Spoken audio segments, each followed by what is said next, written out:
hello' guys নমস্কাৰ কি খবৰ খাতি ভালনে ফাইনেলি আজি আনবক্সিং কৰিবলৈ আনিছো Samsung Galaxy S26 Ultra আৰু প্ৰি বুকিং চলি আছে কোনবাই যদি মোবাইল লাগে আহি ভিজিট কৰিব লাগিব অভি মোবাইল চেপন আপোনালোকে আহি ভিজিট কৰিবহি কন্টাক্ট নাম্বাৰ আহি আছে আৰু ইয়াৰ ফেচিলিটি কি আছে জনাই আছো পোন প্ৰথমতে আপোনালোক কৈ দিছো প্ৰাইভেচি ডিসপ্লে দিছে যাতে আপোনালোকে টিপি থাকিলে কোনো সাইডৰ পৰা দেখি নাপায় আৰু ডিসপ্লেখন দিছে QHD+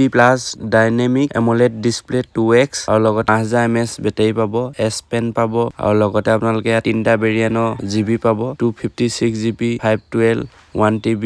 আৰু 12 GB RAM থাকিব আৰু 16 GB RAM Galaxy AI3 আৰু আহি ভিজিট কৰিব অভি মোবাইলত প্ৰি বুকিং চলি আছে খুবে ধুনিয়া মোবাইল ডিসপ্লে সাইজটো হ'ল 17.49 ইঞ্চি পাব ডিসপ্লে আৰু back camera 200 megapixel camera ultra wide দিছে 50 মেগাপিক্সেল আৰু টেলিফটো দিছে 50 আৰু লগতে 10 মেগাপিক্সেল আৰু মেইন প্ৰচেছৰ হ'ল Snapdragon 8 Elite Gen 5 দিছে Snapdragon টপ প্ৰচেছৰ হয় আৰু আপোনালোকে খুবে চলাই ভাল পাব আৰু ফটো কেনেকুৱা পাইছে জনাব আৰু যদি আপোনালোকে লম বুলি ভাবিছে S26 Ultra আহি ভিজিট কৰিব অভি মোবাইল চেপন কন্টাক্ট নাম্বাৰ দিয়া আছে কন্টাক্ট কৰিব লগতে আৰু ভাল অফাৰ প্ৰাইজত আপোনালোকক দিব লগতে বহুত কিটা গিফ্ট লগত থাকিব